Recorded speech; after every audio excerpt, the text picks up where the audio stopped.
Hello friends, welcome back to my channel. இன்றைக்கி aari free கிளாஸில் டே 2ல் இருக்கும். இன்றைக்கி என்ன வீடியோ பார்க்க போகிறோன்னா, ஆரி ஃப்ரேமில் கிளாத் எப்படி ஃபிக்ஸ் பண்ணுறது, அப்புறம் அந்த நீடில் ப்ராக்டிஸ் தான் நம்ம இன்றைக்கி பார்க்க போகிறோம். வீடியோக்குள்ளே போகிறதுக்கு முன்னாடி நீங்கள் இன்னும் நம்ம சேனலை சப்ஸ்கிரைப் பண்ணாமல் இருந்தீங்கன்னா மறக்காமல் சேனலை சப்ஸ்கிரைப் பண்ணிவிட்டு பக்கத்தில் இருக்க நோட்டிஃபிகேஷன் பெல்லையும் ப்ரெஸ் பண்ணிக்கோங்க. இப்போ வாங்க நம்ம வீடியோக்குள்ளே போகலாம். ஓகே, இதுதான் வந்து ஆரி ஃப்ரேம். நான் வந்து லாஸ்ட் வீடியோலேயே பேசிக் மெட்டீரியல்ஸ் வீடியோ போட்டிருந்தேன் இல்லையா? ஸோ அந்த வீடியோலேயே சொல்லியிருப்பேன். இது வந்து ஒரு 18 இன்ச் ஃப்ரேம். ஸோ இப்போ நமக்கு வந்து அவைலபிளாக இருக்கிறது 18 இன்ச்சுக்கும் 16 இன்ச்சுக்கும் மட்டும்தான் ஸ்டாண்ட் அவைலபிளாக இருக்குது. அந்த ஃப்ரேமில் நான் இந்த மாதிரி மாஸ்க் டேப்புன்னு சொல்லுவாங்க. ஸோ இந்த மாதிரி நான் டேப் ஒட்டி வச்சுருக்கேன். மாதிரி டேப் வேணாலும் ஒட்டிக்கலாம், இல்லைனா பாவாடை நாடா இருக்கு இல்லையா, அது வேணாலும் சுற்றிக்கலாம். ஸோ இந்த ஃப்ரேமில் நம்ம எப்படி கிளாத் ஃபிக்ஸ் பண்ணுறதுன்னு ஃபஸ்ட்டு பார்க்க போகிறோம். அதுக்கப்புறம் அந்த கிளாத்தை எப்படி ஆரி ஸ்டாண்டில் வைக்க போகிறதுன்றதான் பார்க்க போகிறோம். ஸோ ஃபஸ்ட்டு நான் இந்த 2 ஃப்ரேமையும் தனித்தனியாக எடுத்துக்கிறேன். எடுத்துட்டு இங்கே பார்த்தீங்கன்னா இங்கே ஸ்க்ரூ மாதிரி கொடுத்துருப்பாங்க. ஸோ இந்த ஸ்க்ரூவை வந்து நான் வந்து லூஸ் பண்ணிக்கிறேன். ஸோ இந்த ஸ்க்ரூவை வந்து நம்ம இப்படி லூஸ் பண்ணும் போது என்ன ஆகும்னா, இந்த ஃப்ரேம் வந்து கொஞ்சம் இந்த மாதிரி பெருசாகும். வைக்கிறதுக்கு நமக்கு ரொம்பவே ஈஸியாக இருக்கும். ஸோ பேசிக் மெட்டீரியலில் நான் சொன்ன இன்னொரு விஷயம் பார்த்தீங்கன்னா, இந்த கிளாத்து தான். இது வந்து பாப்லின் கிளாத்துன்னு சொல்லுவாங்க. ஸோ இந்த கிளாத் மூலமாக தான் நம்ம இப்போ வந்து ப்ராக்டிஸ் பண்ண போகிறோம். ஸோ நான் இது வந்து 1 மீட்டர் கிளாத் எடுத்திருக்கேன். ஸோ எப்போவுமே வந்து நீங்கள் ப்ராக்டிஸ் பண்ணுறீங்கன்னா கிளாத்தை வந்து வேஸ்ட் பண்ணாமல் ப்ராக்டிஸ் பண்ணணும். ஸோ இப்போ பார்த்தீங்கன்னா இந்த எண்டு இருக்கு இல்லையா? ஸோ இந்த எண்டை வந்து நான் இந்த ஃப்ரேமில் வைக்கிறேன். ஸோ ஃப்ரேமில் வைக்கும்போது நம்ம கொஞ்சம் கொஞ்சமாக ஒரு சைடாக ப்ராக்டிஸ் பண்ணிட்டு போகலாம். இதுவே நீங்கள் வந்து ஒரு ப்ளவுஸ்க்கு போடுறீங்கன்னா, ப்ளவுஸோட நெக்கு எந்த இடத்துல இருக்கோ அந்த இடத்துக்கு ஏற்ற மாதிரி நீங்கள் வந்து ஃப்ரேமில் ஃபிக்ஸ் பண்ணுற மாதிரி இருக்கும். ஸோ இப்போ பாருங்கள், இந்த இடத்துல இந்த ரிங் வச்சுருக்கேன். இந்த ரிங் வச்சுட்டு அதுக்கு மேலேயே நான் வந்து இந்த எட்ஜில் இந்த கிளாத் போடுறேன். போட்டுட்டு நம்ம இந்த ஃப்ரேம் இருக்கு இல்லையா, இன்னொரு ஃப்ரேம் ஸ்க்ரூ வச்ச ஃப்ரேம் இருக்கு இல்லையா, ஸோ இந்த ஃப்ரேமை நடுவில் வந்து சுருக்கம்லாம் எதுவுமே இல்லாமல் இந்த மாதிரி க்ளீனாக விரித்து விட்டுடணும். விரித்து விட்டுட்டு அதுக்கு மேலே இந்த ஃப்ரேம் நம்ம லூஸ் பண்ணி வச்சுருக்கோம் இல்லையா, ஸோ இந்த ஃப்ரேமை வந்து நம்ம என்ன பண்ண போகிறோம், இது மேலே இப்படி வைக்க போகிறோம்.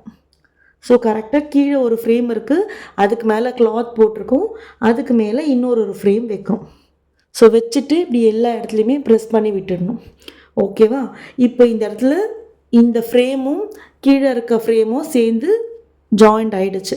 ஆனால் இது வந்து லூஸாக தான் இருக்கும். இப்போ நம்ம என்ன பண்ணணும்னா, அதுக்கு இந்த இடத்துல ஸ்க்ரூவை வந்து நம்ம இப்படி இந்த நெட்டு இருக்கு இல்லையா, இந்த நெட்டை கையில் பிடிச்சிட்டு இந்த க்ரீன் கலரில் இருக்கு இல்லையா, இந்த ஸ்க்ரூ மாதிரி அதை வந்து ஃபஸ்ட்டு நம்ம இப்படி டேர்ன் பண்ணணும். வந்து நீங்கள் ரொம்பவும் டைட் பண்ணிடக்கூடாது இப்போது.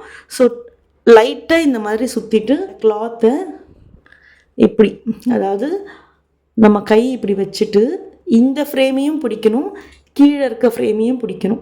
நீங்கள் வெறும் இந்த ஃப்ரேம் மட்டும் பிடிச்சி இழுத்திங்கன்னா கீழே இருக்க ஃப்ரேம் தனியாக வந்துடும். ஸோ மேலே ஒரு கை வச்சுட்டு இந்த ஃப்ரேமையும் பிடிச்சிக்கோங்க. இந்த 4 ஃபிங்கர்ஸ் இருக்குல்ல, அதை வச்சு கீழே இந்த ஃப்ரேமையும் பிடிச்சிக்கோங்க. வெறும் இந்த கட்டை விரல் வச்சு இப்படி இழுக்கணும். இந்த மாதிரி வந்து நீங்கள் ஓரளவுக்கு டைட் பண்ணிவிட்டு இழுக்கணும். லூஸாக இருக்கும் போதே நீங்கள் இப்படி இழுத்தீங்கன்னா அந்த பக்கம் இருக்கு இல்லையா, இந்த கிளாத் வந்து இந்த பக்கம் இழுத்து வந்துடும். ஓரளவுக்கு இழுத்துட்டு நம்ம வந்து அதுக்கு ஏற்ற மாதிரி இங்கே ஸ்டாண்டு வந்து டைட் பண்ணிக்கலாம். ஸோ இப்போது இந்த மாதிரி நடுவில் சுருக்கம் தெரியுதா, இதெல்லாம் வந்து நம்ம இப்படி இழுத்து எல்லா சைடுமே, ஒரே சைடில் மட்டும் எடுக்காமல் இப்படி ஃப்ரேமை இப்படி பிடிச்சிக்கிட்டு மேலே இருக்க ஃப்ரேமையும் பிடிக்கணும், கீழே இருக்க ஃப்ரேமையும் பிடிக்கணும். பிடிச்சிட்டு எல்லா சைடுமே இப்படி இழுத்து இழுத்து விடணும். ஸோ இந்த இடத்துல சுருக்கம் தெரியுதா, நான் வந்து இப்போ இந்த பக்கம் இப்படி இழுத்து விட போகிறேன். ஸோ இழுத்து விட்டுட்டு இதுக்கப்புறம் வந்து ஃப்ரேமை நல்லா டைட் பண்ணிடணும். ஸோ ஃபஸ்ட்டு இந்த கிளாத் நான் உங்களுக்கு காமிக்கும் போது பார்த்தீங்கன்னா, நம்ம ஃபோல்ட் பண்ண அந்த மடிப்பு வந்து நடுவில் தெரிஞ்சுது. இப்போ பாருங்கள், நான் எவ்வளோ டைட்டாக இழுத்துருக்கேன். ஸோ அதனால் வந்து எனக்கு நடுவில் அந்த மடிப்பே தெரியல, நல்லா சுருக்கமே இல்லாமல் வந்திருக்கு. இங்கே பாருங்கள், நம்ம இப்படி தட்டும் போது சவுண்டு கேட்கணும்.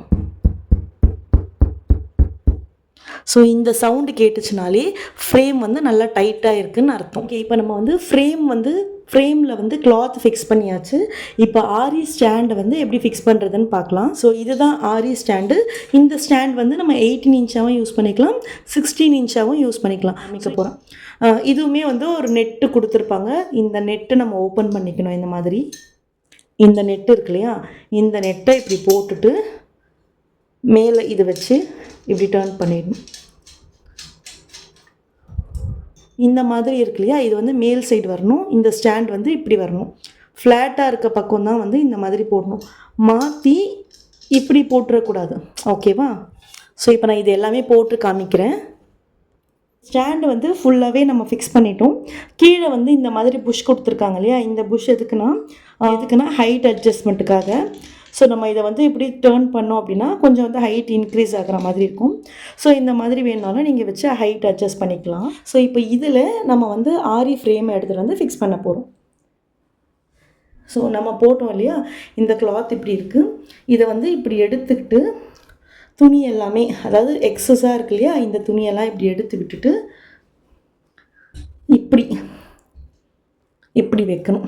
ஸோ எக்ஸஸாக இருக்க துணியெல்லாம் வெளியே எடுத்து விடணும். இந்த ரிங்கு இருக்கு இல்லையா, இந்த ரிங்குக்கு இப்போ பார்த்தீங்கன்னா இப்படி கிளாத்தை வந்து இந்த ரிங்குக்குள்ளே வச்சு விடக்கூடாது. ஓகேவா? ஸோ இந்த ஸ்டாண்டுக்குள்ளே வைக்கக்கூடாது. இந்த எக்ஸஸ் கிளாத்தெல்லாம் ஸ்டாண்டுக்கு வெளியே, இப்போ நான் எடுத்து விடுறேன் பாருங்கள், ஸ்டாண்டுக்கு வெளியே வச்சு வெறும் இந்த எல்லோ கலர் தெரியுது இல்லையா, இந்த எல்லோ கலர் ஃப்ரேம் மட்டும்தான் இந்த ரிங்கில் வந்து படணும். ஸோ பாருங்கள், இப்படி எடுத்துட்டு இப்படி வந்து வச்சு நம்ம டைட் ஃபிக்ஸ் பண்ணிடணும். ஸோ ஃபிக்ஸ் பண்ணால் வந்துடும். இப்படி இழுத்தேன் அப்படின்னா இந்த பாருங்கள், இப்போ நான் இப்படி இழுத்தேன்னா எனக்கு ஃப்ரேம் வந்து மேலே வரக்கூடாது. ஃப்ரேம் மேலே வராமல் இருந்தால் தான் நம்ம ஆரி போட்டு எடுக்கும் போது அது வந்து கரெக்டாக வரும். நீங்கள் வந்து இந்த இடத்துல உங்களுக்கு இப்படி லூஸாக இருக்கா மாதிரி தெரிஞ்சுது அப்படின்னா இந்த ஸ்க்ரூ இருக்குது இல்லையா, இந்த ஸ்க்ரூவை நம்ம இன்னும் கொஞ்சம் வந்து இப்படி உள்ளே வச்சு டைட் பண்ணிக்கணும். ஸோ நம்ம ஃப்ரேமுக்கு ஏற்ற மாதிரி இந்த நெட்டை வந்து லூஸ் பண்ணுறதோ இல்லை டைட் பண்ணுறதோ வச்சுக்கணும். ஓகேவா? ஸோ இப்போ இது வந்து எனக்கு 18 இன்ச் ஃப்ரேமுக்கு கரெக்டாக இருக்குது. ஸோ நான் இதை வந்து கரெக்டாக எடுத்து இப்படி போடுறேன். ஸோ இப்போ நம்ம வந்து ஃப்ரேம் வந்து ஆரி ஸ்டாண்டில் ஃபிக்ஸ் பண்ணிட்டோம். இதுக்கப்புறம் நம்ம என்ன பண்ணணும்னா நீடில் ப்ராக்டிஸ் பண்ணணும். ஸோ அதுவுமே நான் இந்த செகண்ட் கிளாஸ்லேயே சொல்லித்தரேன். நீங்கள் வந்து அதையுமே ப்ராக்டிஸ் பண்ணுங்கள். அப்போ தான் நமக்கு அடுத்த கிளாஸ்க்கு வந்து உங்களுக்கு ஈஸியாக நீடில் வந்து ஹேண்டில் பண்ண தெரியும். ஓகேவா? ஓகே, இப்போ நான் எடுத்திருக்கிறது வந்து நார்மல் அயன் நீடில். ஸோ நான் வந்து துலிப் நீடில் அந்த மாதிரிலாம் எதுவும் எடுக்கல. இது வந்து நார்மல் அயன் நீடில். ஸோ நான் லாஸ்ட் வீடியோலேயே வந்து உங்களுக்கு 3 நீடில் வந்து காமிச்சிருப்பேன். இதில் வந்து இந்த இடம் ரொம்ப சின்னதாக இருக்குது பார்த்தீங்களா, இதுதான் வந்து நம்ம நார்மலாக த்ரெட் ஒர்க்லாம் பண்ணுறதுக்கான நீடில். ஸோ நான் இந்த நீடில் தான் யூஸ் பண்ண போகிறேன். இது வந்து நான் ப்ளவுஸ்க்கு ப்ராக்டிஸ் பண்ணுற நீடில். இது வந்து என்னோடய 2வது நீடில். ஆல்ரெடி ஒரு நீடில் உடஞ்சிடுச்சு. ஸோ இந்த நீடில் தான் வந்து நான் ப்ளவுஸ்லாம் ப்ராக்டிஸ் பண்ணுற நீடில். ஸோ இது வந்து ரொம்ப கை வலிக்குது, இது வந்து சின்னதாக இருக்கு இல்லையா, கை வலிக்குதுன்றதுனால நான் இந்த மாதிரி த்ரெட்டு வந்து சுற்றி வச்சுருக்கேன். ஸோ உங்களுக்கு எந்த அளவுக்கு திக்னஸில் த்ரெட்டு வேணும்னு நினைக்கிறீங்களோ அந்த அளவுக்கு நீங்களும் வந்து இதில் சுற்றி வச்சுக்கலாம். ஓகேவா? ஸோ இப்போ நம்ம வந்து ஆரி கிளாத்தில் நம்ம வந்து நீடில் ப்ராக்டிஸ் பண்ண போகிறோம். ஸோ நீடில் ப்ராக்டிஸ்லாம் ஒன்றும் கிடையாது. இப்போ நம்ம வந்து கிளாத்தில் இப்படி குத்தி தான் இப்படி மேலே எடுப்போம். ஓகேவா? ஸோ உங்களுக்கு வந்து நல்லா கிளியராகவே சொல்கிறேன் பாருங்கள். கிளாத் இருக்கு இல்லையா, அந்த கிளாத்தில் வந்து நம்ம நீடில் வச்சு இப்படி குத்தி இப்படி மேலே எடுப்போம். ஸோ இந்த மாதிரி குத்தி மேலே எடுக்கும் போது நமக்கு வந்து இந்த கிளாத் இருக்குது பார்த்திங்களா, இந்த கிளாத்தில் நூல் மாட்டாமல் வரணும். ஸோ அதுக்கு தான் நம்ம இந்த ப்ராக்டிஸ் இப்போ. ஓகேவா? இப்போ நான் என்ன பண்ண போகிறேன், இந்த டிப் வச்சு இப்படி ஒரு குத்திட்டு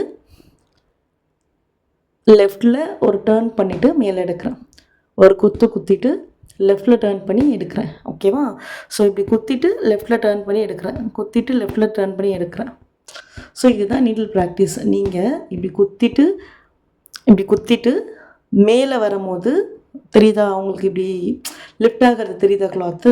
ஸோ அப்போது லெஃப்ட் சைடில் ஒரு டேர்ன் பண்ணிவிட்டு நீங்கள் மேலே எடுக்கணும். இப்போ இங்கே பாருங்கள், இந்த கிளாத்தில் மாட்டியிருக்கு தெரியுதா. ஸோ இந்த மாதிரி கிளாத்தில் மாட்டக்கூடாதுன்றதுக்கு தான் உங்களுக்கு ஃபஸ்ட்டு வந்து நீடில் ப்ராக்டிஸ் பண்ணணும்னு சொல்கிறேன். இப்படி குத்திட்டு மேலே வரும்போது லெஃப்டில் டர்ன் பண்ணி எடுக்கணும், குத்திட்டு மேலே வரும்போது லெஃப்டில் டர்ன் பண்ணணும். ஸோ இந்த மாதிரி வந்து த்ரெட்டே வராமல் நீங்கள் ஒரு 10 தடவை ப்ராக்டிஸ் பண்ணி பாருங்கள். ஓகேவா? ஸோ நாளைக்கு உங்களுடைய டாஸ்க் வந்து இதுதான். ஃபஸ்ட்டு நம்ம வந்து ஆரி ஃப்ரேமில் வந்து கிளாத்தை ஃபிக்ஸ் பண்ணணும். செகண்ட் வந்து ஆரி ஃப்ரேமையே வந்து ஆரி ஸ்டாண்டில் ஃபிக்ஸ் பண்ணணும். தேர்டு வந்து இந்த நீடில் ப்ராக்டிஸ் இப்படி குத்தி எடுக்கணும். ஸோ இது வந்து எந்த அளவுக்கு உங்களுக்கு த்ரெட்டு மாட்டாமல் வருதோ இப்படி குத்திடுது. உங்களுக்கு சவுண்டு கேட்குதா பாருங்கள். வந்து பாருங்கள் எனக்கு த்ரெட் வெளியே வந்திருக்கு தெரியுதா, நான் ஒரு தடவை த்ரெட் வெளியே வந்துருச்சு. ஸோ உங்களுக்கு வந்து பிக்னர்ஸ்க்கு வந்து இது ஃபஸ்ட்டு கொஞ்சம் கஷ்டமாக தான் இருக்கும் த்ரெட் வெளியே வராமல் பண்ணுறது. பட் நீங்கள் இதை வந்து கொஞ்சம் நல்லா ப்ராக்டிஸ் பண்ணிங்கன்னா உங்களுக்கு அடுத்து செயின் ஸ்டிச்லாம் போடுறதுக்கு வந்து ரொம்பவே ஈஸியாக இருக்கும். ஸோ இந்த மாதிரி நீங்கள் ப்ராக்டிஸ் பண்ணுங்கள். ஸோ இன்றைக்கி நம்ம வீடியோ போட்டிருக்கோம், நல்லா ப்ராக்டிஸ் பண்ணுங்கள்.